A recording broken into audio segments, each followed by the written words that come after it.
আসসালামু আলাইকুম, কেমন আছেন সবাই? আশা করি সবাই অনেক অনেক ভালো আছেন। আপনাদের দোয়া আল্লাহর রহমতে আমিও অনেক ভালো আছি। আজকে যে বিষয় নিয়ে আলোচনা করব, আমার ভিডিওর থাম্বনেল দেখে আপনারা বুঝছেন এবং কি টাইটেল দেখে বুঝতে পারছেন যে আমি কোন বিষয় নিয়ে আলোচনা করব।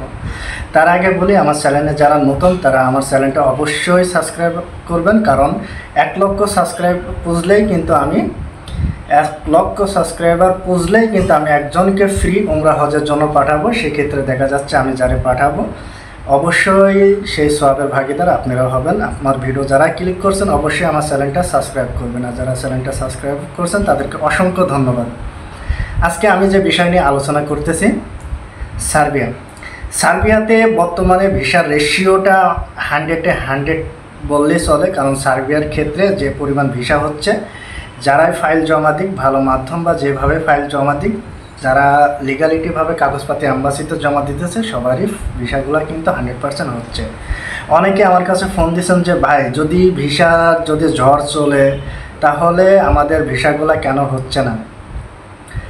অনেক মানুষ আমার কাছে ফোন দিতেছে, ভাই আমার 7 মাস 8 মাস 9 মাস 10 মাস হচ্ছে, আমরা অনেক ট্রাভেল এজেন্সিতে ফাইল জমা দিয়ে আমরা ভোগান্তিতে পড়ছি, আমরা ঘুরতেছি, এখন আমাদের করণীয় কি আর আমাদের ভিসাগুলা কি হবে কি হবে না। ভাই, এই বিষয়ে কি আপনি কিছু মন্তব্য থাকলে আপনি বলতে পারেন। আমাকে অনেকে হোয়াটসঅ্যাপে এভাবে নক দিচ্ছেন, আমি তাদের জন্য আজকে বলতেছি। দেখেন, যারা সার্বিয়াতে যাওয়ার জন্য ফাইল জমা দিয়েছেন 8 মাস 9 মাস হয়ে গেছে, যারা ভিসা পাচ্ছেন না, তাদের জন্য আমি বলবো যে দেখেন, আপনি যাদের মাধ্যমে জমা দিয়েছেন তাদের সাথে বসে আপনি আলোচনা করেন। যে কোনো ট্রাভেল এজেন্সি বা কোনো মাধ্যমে যাদের মাধ্যমে ফাইলগুলো প্রসেসিং করাচ্ছেন, আপনারা বসে তাদের সাথে আলোচনা করতে পারেন। এখানে ভিসার ঝড় এত পরিমাণ চলছে, আর আমরা বাঙালিরা কিন্তু একটা বিষয় কি, যেই দেশ ভাইরাল হয় সেই দেশ নিয়ে কিন্তু আমরা পাগল হই। এটা সবসময় মাথায় রাখবেন। যে দেশের কথা শুনি যে ভিসা প্রচুর রেশিও, যে দেশের ভিসা রেশিও অতিরিক্ত হারে বেড়ে যায়, সেই দেশের জন্য কিন্তু আমরা পাসপোর্ট জমা দেওয়ার জন্য আমরা কিন্তু প্রচুর পরিমাণ আমরা ফাইল জমা দিই, এবং কি আমরা ওই দেশের জন্য আমরা যাওয়ার জন্য ইচ্ছুক হই, বা ওই দেশের জন্য ফাইল প্রসেসিং করাতে হবে, বা আমি ওই দেশে যাব এমন একটা আশা নিয়ে এমন একটা মন্তব্য করে বসে থাকেন, বা এই ঈদে হুরুকে সবাই যে কোনো জায়গায় পাসপোর্টগুলো জমা দেন। ভাই, ভিসার ঝড় চলছে, এত পরিমাণ ঝড় চলছে, বাঙালিরা সব জায়গায় বুড়িগঙ্গা নদীতে যায় পড়তেছে। এত পরিমাণ ভিসা হচ্ছে, ভিসার ঝড়েতে বাঙালিরা যারা পাসপোর্ট জমা দিছে তারা পাসপোর্ট সহ উড়ে যায় আমাদের বুড়িগঙ্গা যে নদী আছে, বুড়িগঙ্গা নদীতে যায় পড়তেছে। ভাই, কথাটা কি খারাপ লাগছে? খারাপ লাগলো, কিছু করার নাই, কারণ আমি যে বিষয় নিয়ে বলতেছি শোনা লাগবে আজকে। আমি এখনও বলছি, যারা আমার ভিডিওটা এই পর্যন্ত যারা দেখছেন তারা অবশ্যই ফুল ভিডিওটা ওয়াচ করেন, তাহলে বুঝতে পারবেন। আজকে যারা আমরা বলতেছি ভাই আমাদের 8 মাস 9 মাস হয়ে গেছে আমরা ভিসা পাচ্ছি না, কিন্তু আপনারা বলতেছেন যে ভাই ভিসা প্রচুর রেশিও, ভিসা ঝড় চলতেছে। হ্যাঁ, ভিসা ঝড়ই চলতেছে। কাদের ক্ষেত্রে? যারা ভালো ট্রাভেল এজেন্সি মাধ্যমে ভালো জায়গায় ফাইলটা জমা দিয়েছে, ভালো কোম্পানিতে জমা দিয়েছে, ভালো লয়ারের মাধ্যমে কাজ করতেছে, তাদের একটা ভিসা রিজেক্ট হচ্ছে না, তাদের 100-100 ভিসা হয়ে যাচ্ছে। সেক্ষেত্রে বলতেছি, দেখেন আমাদের বাঙালিদের ভিতরে কি, আমরা যদি 20,000 পাসপোর্ট যদি অ্যাম্বাসিতে জমা দিই, ওর ভিতরে যদি 500 যদি ভিসা হয়, সেটাই আমরা বলি যে বাংলাদেশের জন্য ভিসা ঝড় চলতেছে। হুসুকিয়ে পাগল হয়েন না ভাই।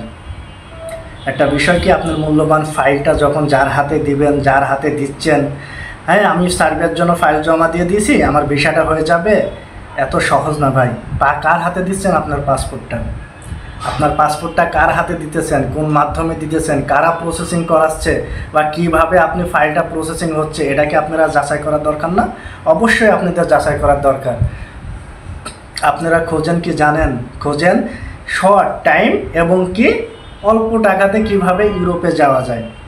শর্ট টাইম অল্প টাকাতে কিভাবে ইউরোপে যাওয়া যায়, এগুলো নিয়ে যখন মানে ঘাটাঘাটি করেন, তখন অনেক আছে যে ভাই আমরা 4 লাখ 5 লাখ 6 লাখ 7 লাখে পাঠাইতেছি, শর্ট টাইমের ভিতরে বিদেশ যাবেন। ভাই, তাদের কাছে ফাইল জমা দিলে আপনার 8 মাস 9 মাস কেন, যতদিন বাঁচবেন, যতদিন পাসপোর্টের মেয়াদ থাকবে, ততদিন আপনাদের ঘোরা লাগবে। একটা ভালো ট্রাভেল এজেন্সি খোঁজেন। ঢাকাতে কিন্তু হাতে গোনা কিছু কিছু ট্রাভেল এজেন্সি আছে, প্রচুর ভিসা বের করতেছে সার্বিয়ার জন্য, তাদের মাধ্যমে যোগাযোগ করেন, তাদের সাথে যোগাযোগ করেন। আমি বলতেছি না যে আপনার ফাইলটা আমার কাছে দেন, আমি বলতেছি তাদের সাথে যোগাযোগ করেন, তাদের সাথে যোগাযোগ করে আপনার ফাইলটা তাদের মাধ্যমে প্রসেসিং করেন। এখানে একটা বিষয় মাথায় রাখবেন, আপনার মূল্যবান পাসপোর্টটা যার হাতে তুলে দিচ্ছেন, আপনি টাকাটা যার হাতে দিচ্ছেন, এ কি সঠিক কাজ করবে বা কি আদৌ কাজ করছে, এটা কি যাচাই করছেন না, দিচ্ছেন আপনার মূল্যবান ফাইলটা তাদের হাতে তুলে। শেষ পর্যায়ে দেখা যাচ্ছে আমাদের মতন মানুষের কাছে আবার এসে আপনারা ফাইল জমা দিচ্ছেন, ওইটা আমি বলছেন ভাই অমুক জায়গায় ধরা খাইছি, তো অমুক জায়গায় ধরা খাইছি, এই ট্রাভেল এজেন্সিতে ধরা খাইছি, ওই জায়গায় ধরা খাইছি ভাই, আমরা অগ্রিম টাকা দিতে ভয় পাই ভাই, কাজ করেন তারপর টাকা দেবো। ভাই আপনি প্রথমে যদি আমার কাছে না, যদি একটা ভালো মাধ্যম, ভালো ট্রাভেল এজেন্সিতে যদি দিতেন, আপনার ফাইলটা নিয়ে আপনার ভোগান্তিতে পড়া লাগতো না, 100% ভিসাটা হয়ে আপনি সার্বিয়াতে যেতে পারতেন। থাক, এ বিষয় নিয়ে আমি আর বলতেছি না। এখন বলতেছি যে বর্তমানে অ্যাম্বাসি প্রচুর ভিসা দিতেছে, এবং কি সার্বিয়াতে যে পরিমাণ ভিসা হচ্ছে, আপনারা যদি সার্বিয়ার ফাইল এই মুহূর্তে যদি জমা দেন তা 100% ভিসা হবে, এবং কি ভিসা রেশিওটা ভালো, যদি কোম্পানি ভালো, ওখানে যদি ভালো স্ট্রং কোম্পানিতে যদি ফাইলগুলো জমা দেওয়া পড়ে।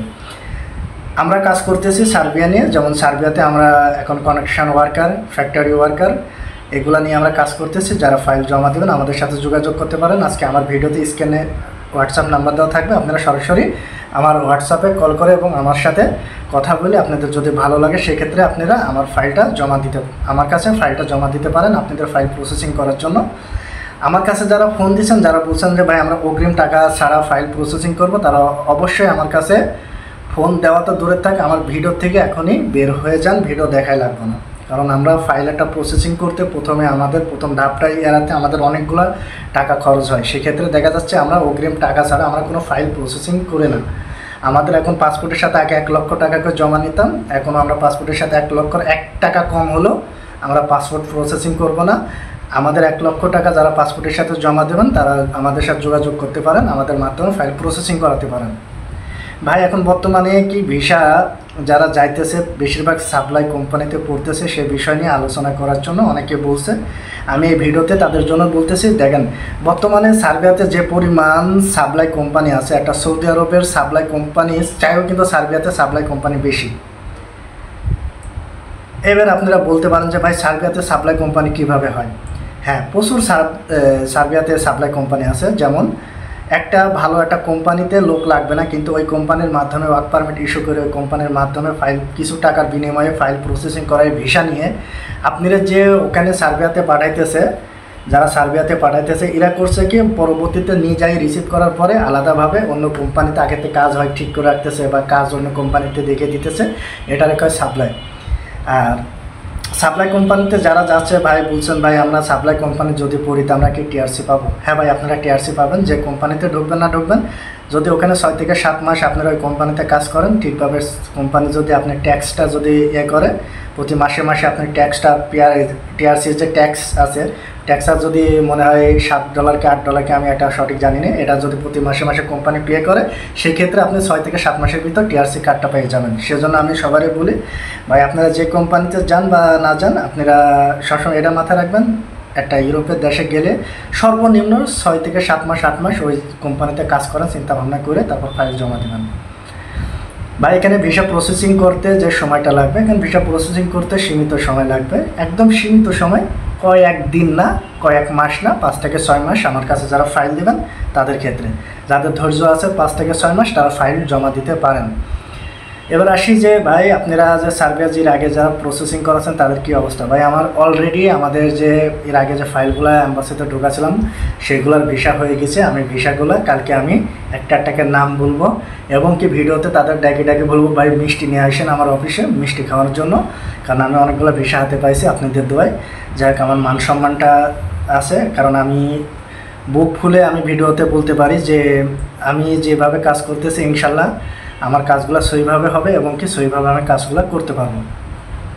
আরেকটা বিষয় আমি আপনাদের বারবার বলি, দেখেন আপনার মূল্যবান পাসপোর্টটা যার হাতে দেন, যে ট্রাভেল এজেন্সি হোক বা যে মাধ্যমে হোক বা যার হাতে দেন, একটু যাচাই বাছাই করে আপনার মূল্যবান পাসপোর্টটা তাদের হাতে তুলে দিন।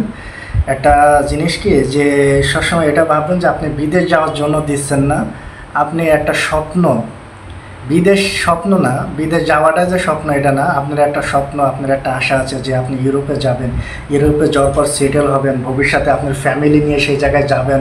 মানে একটা মানুষের একটা স্বপ্ন থাকে, ইউরোপে যে মানুষ টাকা কামাতে যায় সেটা না। সেজন্য বলতেছি যার হাতে দেন আপনার স্বপ্নটা যেন বজায় থাকে, আপনি যেন ভালোভাবে যেন ওখানে কাজ করতে পারেন, ভালোভাবে যেন থাকতে পারবেন, এবং কি ভালোভাবে যেন ভিসাটা নিয়ে যেতে পারেন, তাদের জন্য আজকের ভিডিওটা। সবাই আশা করি যারা রাগ হয়েছেন কিছু করার নাই, যারা আমার ভিডিওটা দেখে যারা উপকার পাইছেন বা আমার কথাগুলো এই পর্যন্ত দেখছেন শুনছেন তাদেরকে অসংখ্য ধন্যবাদ। সবাই ভালো থাকবেন। আর আরেকটা কথা, SR global tourist and trust প্রবাসী কল্যাণের জন্য কাজ করছে, ভবিষ্যতে কাজ করবে। আর আমাদের সাথে যোগাযোগ করার মাধ্যম অনেক মানুষ আমাদের কয় যে একটা দুটা ভয়েস দিয়ে কয় যে ভাই অফিসের অ্যাড্রেস দেন, ভাই অফিসের অ্যাড্রেস দেন। ভাই অফিসের অ্যাড্রেস কত হাজার হাজার মানুষের দিয়েছি, ঠিক নাই, কেউ আসে না, অযথা ওইগুলো বলে লাভ নাই। যে যাওয়ার সে যাবে, যে আসার সে আসবে। আর আরেকটা বিষয় কি, যে আমরা চাই যে আমাদের হাতে ফাইল প্রসেসিং করান বা না করান, আমরা যে তথ্যগুলো দিয়ে তথ্যগুলোতে যেন আপনারা উপকার পান বা উপকৃত হন, সেজন্য আমরা কাজ করতেছি, ভবিষ্যতে কাজ করব। আপনাদের দোয়া এবং ভালোবাসা সবসময় যেন আমার সাথে থাকে।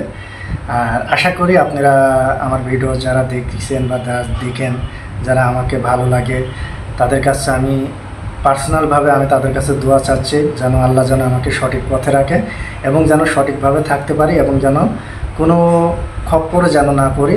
সবসময় আমার জন্য দোয়া করবেন। আমার হাতে ফাইল দেন বা না দেন, আমার ভিডিও যারা দেখেন তারা অবশ্যই আমার জন্য দোয়া করবেন। আমিও আপনাদের জন্য দোয়া করি, আল্লাহ পাক রব্বুল আলামিন যেন আপনাদের ভালো রাখে। আর আরেকটা বিষয়, যে মানুষের মনে কি আছে এটা বলা যায় না। দেখেন, আমি এইসব তথ্য দিই বলে আমার এর আগে ইউটিউব চ্যানেলটা আমি খুব কষ্ট করে আবার হাতে পাইছি। তে সবাই আমার দিকে লক্ষ্য রাখবেন, ভালো থাকবেন, আমার জন্য দোয়া করবেন, আমি আপনাদের জন্য দোয়া করি। আল্লাহ হাফেজ।